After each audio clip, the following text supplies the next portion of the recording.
What if I told you that humanity once spoke with one voice, shared one purpose, and lived without division? No different languages. No misunderstanding. No borders between people. Our story today begins after the flood, in a world that was being rebuilt. God had given humanity a fresh start. The earth was open before them, full of possibility. But once again, people faced a choice, whether to trust God's plan or to build their own. This is the story of the Tower of Babel. If you enjoy Bible stories told clearly and faithfully, take a moment to subscribe to the channel. It helps support this work and ensures you don't miss future stories as we continue through the Bible together. After the flood, the descendants of Noah began to increase and spread across the earth. Families grew. Generations passed. The world slowly filled with people once again. As they traveled eastward, they came upon a wide, open plain in the land of Shinar. The land was fertile and flat, perfect for settling down. So instead of continuing to spread across the earth, the people chose to stay. At this time, the whole world spoke one language. Everyone understood one another completely. When a man spoke, his words carried the same meaning to every listener. When a woman gave instructions, there was no confusion. Unity came naturally. As the people settled in the land, they began to plan together. They said to one another, "Come, let us make bricks and bake them thoroughly." Instead of stone, they used bricks. Instead of mortar, they used tar. This may seem like a small detail, but it mattered. It showed that humanity was advancing. They were learning new skills. They were becoming confident in their ability to shape the world around them. Then they spoke again, and this time, their words revealed their true desire. "Come, let us build ourselves a city, with a tower that reaches to the heavens. Let us make a name for ourselves, so that we may not be scattered over the face of the whole earth." These words were important. God had already commanded humanity to spread out and fill the earth. But the people were afraid of being scattered. They wanted security without obedience. They wanted unity without dependence on God. The city was not the problem. The tower was not the problem. The heart behind it was. They were not building to honor God. They were building to glorify themselves. Day after day, the work continued. Men carried heavy bricks under the sun. Women prepared materials and supported the work. Children watched as the tower grew taller and taller. From the ground, it must have looked powerful. A united people. A single language. A shared ambition. But while humanity looked up at the tower, God looked down. The Lord came down to see the city and the tower the people were building. This does not mean God could not see it from heaven. It shows how small even humanity's greatest achievements are in comparison to Him. God saw their unity. God heard their words. And God understood their intentions. The Lord said, "If as one people speaking the same language they have begun to do this, then nothing they plan to do will be impossible for them." This was not praise. It was concern. Unity without humility leads to pride. Power without obedience leads to corruption. Progress without God leads people away from Him. So God chose to act, not to destroy humanity, but to restrain them. The Lord said, "Come, let us go down and confuse their language so they will not understand each other." In a single moment, everything changed. A man spoke, and the worker beside him stared in confusion.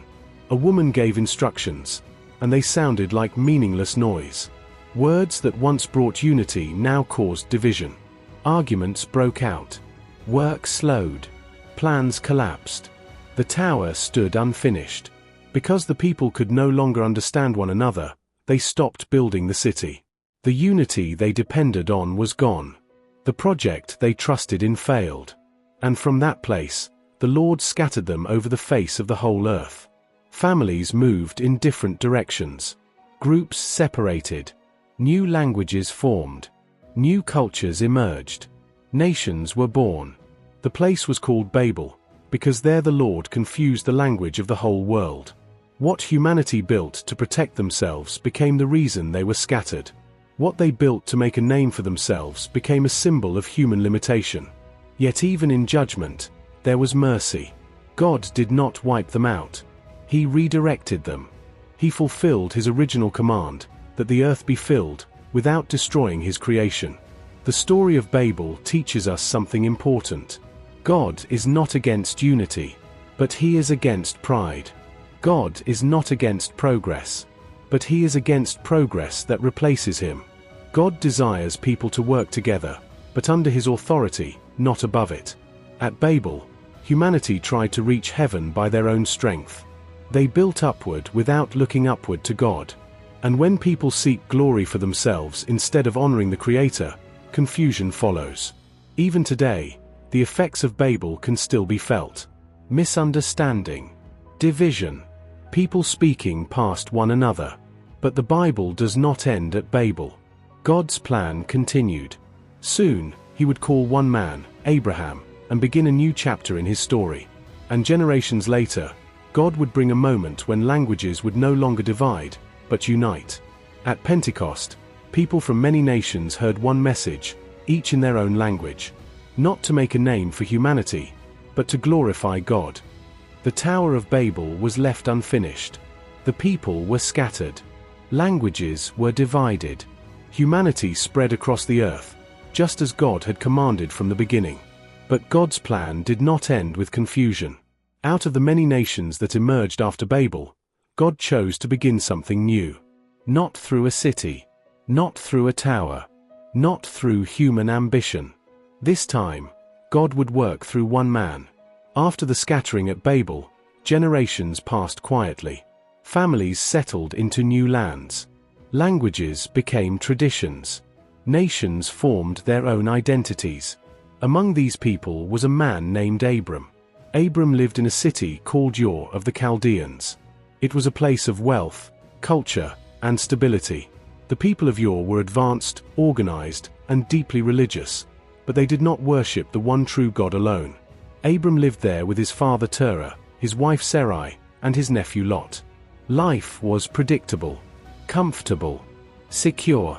But Abram's story would not remain ordinary. One day, the Lord spoke. This was not a suggestion. It was not a discussion. It was a call. The Lord said to Abram, "Go from your country, your people, and your father's household to the land I will show you." God did not give Abram a map. He did not name the destination. He did not explain every step. He simply said, "Go." This command was unlike anything humanity had heard since Babel. At Babel, people said, "Let us make a name for ourselves." But to Abram, God said something different. "I will make you into a great nation, and I will bless you. I will make your name great, and you will be a blessing." At Babel, humanity tried to rise together in pride. With Abram, God chose one man to walk forward in faith. God continued speaking. "I will bless those who bless you, and whoever curses you I will curse. And all peoples on earth will be blessed through you." This was more than a personal promise. It was a global one. Through Abram, God was beginning a plan that would one day touch every nation that came from Babel. Abram was 75 years old when this call came. He was not young. He was not starting fresh. He was deeply rooted in his life. Yet Abram believed God. He did not argue. He did not delay. He did not demand proof. He obeyed. Abram gathered his household. Sarai went with him. Lot followed. Servants packed their belongings. They left behind familiarity, security, and certainty, and they began to walk, guided only by God's promise. As they traveled, Abram passed through the land of Canaan. He moved from place to place, setting up tents, living as a foreigner in unfamiliar land. At Shechem, the Lord appeared to Abram again and said, "To your offspring I will give this land." Abram built an altar there. Not a tower, not a city, an altar. Where humanity once built upward to glorify itself, Abram built upward to honor God. He continued traveling, pitching tents, moving forward in faith. Wherever he went, Abram called on the name of the Lord. But faith did not mean life was easy. A famine struck the land.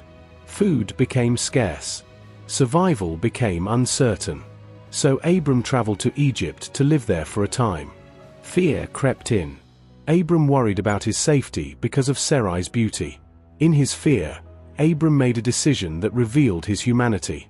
He asked Sarai to say she was his sister, not his wife. This choice brought trouble. Sarai was taken into Pharaoh's household. But God intervened. Plagues struck Pharaoh's house. The truth was revealed. Sarai was returned to Abram unharmed. Even when Abram's faith faltered, God remained faithful. After leaving Egypt, Abram returned to the land God had promised. But conflict soon arose. Abram and Lot had grown wealthy.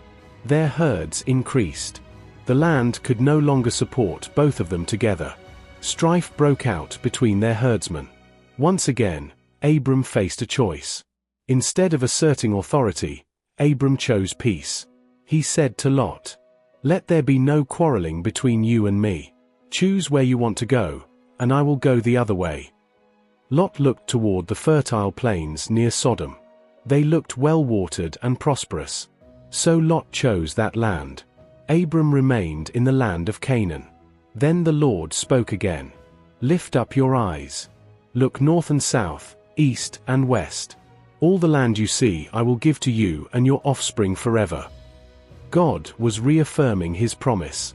Abram believed. He moved his tents to Hebron and built another altar to the Lord. From Babel to Abram, the contrast is clear. At Babel, humanity gathered in pride and was scattered.